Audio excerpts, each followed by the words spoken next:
Ms. Henry, we'll hear from you next. Excuse me. Good morning. May it please the court. I want to first of all thank you for this opportunity to participate in such an important situation and topic before the court today.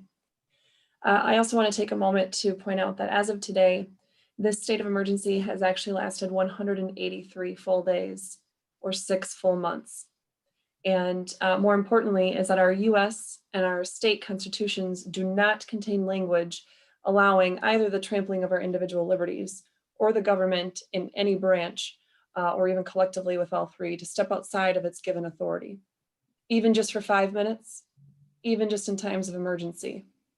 In fact, our state constitution, Article 4, Section 39, specifically requires state and local government operations to continue in periods of emergency. So while I would agree that the executive orders were lawful for the first 51 days, as referenced in the plaintiff's reply brief, I believe, they were never constitutional. And some of those issues just came out in the line of questioning that was there.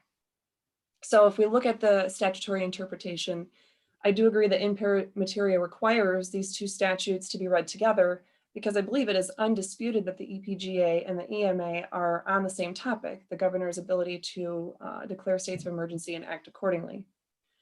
Further, we could see that the newer and more specific statutes control, which I believe was alluded to possibly by Justice Markman earlier, that is something that this court has already determined and I briefed a little bit more specifically about.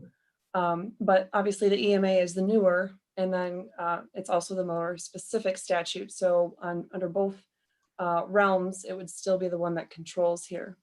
But the statutory context, I think, is something that we need to pay a little bit more attention to, and that's where do we find these statutes and how do we read the whole set of law, Michigan compiled law altogether, because there are cases that require us to do that. So the EPGA is of course found in Chapter 10, which is simply the governor's overall powers and responsibilities. But the EMA, found in Chapter 30, specifically deals with civilian defense. And it's these chapters like Chapter 30 that provide specifics and context for those Chapter 10 general powers of the governor. Also, because of this, we see that the EMA is actually, quote, an exception to or qualification of the EPGA, which I think all of the line of reasoning on the whole concept of impera materia comes to the same conclusion on this point.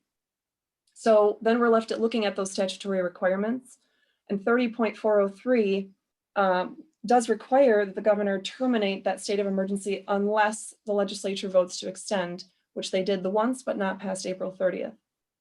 So also important is 30.403 requires that not a series of, but the state of emergency shall continue until the governor says that the threat has passed, or conditions have been sufficiently dealt with, or 28 days has passed.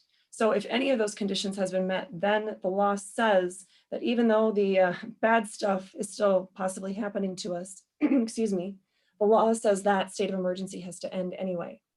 And 30.417D does specifically say that the EMA shall not limit, modify, or abridge the authority of the governor to proclaim a state of emergency in Public Act 302 of 1945, being the 10.31 to 10.33 of the Michigan Codified Laws. And then it has a comma, or exercise any other powers vested in him or her by constitution, statute, or case law. So while by its very language, the only part of the EPGA not modified by the EMA is just that to proclaim the state of emergency in the first place. So in other words, the EMA does directly and intentionally modify the language of the EPGA. And of course, we have that separation of powers issue where there's the original division, as we've seen in Article 3, Section 2, which continues to be explained in Article 4, Section 1, Article 5, Section 1, and Article 6, Section 1. And we see that we do have permissible delegations of power of the legislative power, but only downward, such as what we see in Article 7, Section 8 of our state constitution. And then, of course, we need to answer the question about if these emergency power executive orders are in fact exercising legislative power in the first place. But I think that question everybody is actually in agreement on, because the Attorney General and the Governor have both repeatedly publicly proclaimed that things like wearing a mask is now the law. Well, we also see quite plainly in 30.4032 that these executive orders have the force and effect of law. So we need to pay attention to that, and that our Article 3, Section 2 does expressly prohibit the governor from using the legislative power. And I see that Thank I'm you. up, so. Yeah, thank you, Ms. Henry. Let me see if anyone has any questions. Justice Markman? I have no questions now. Thank you. Justice Zara? You're muted.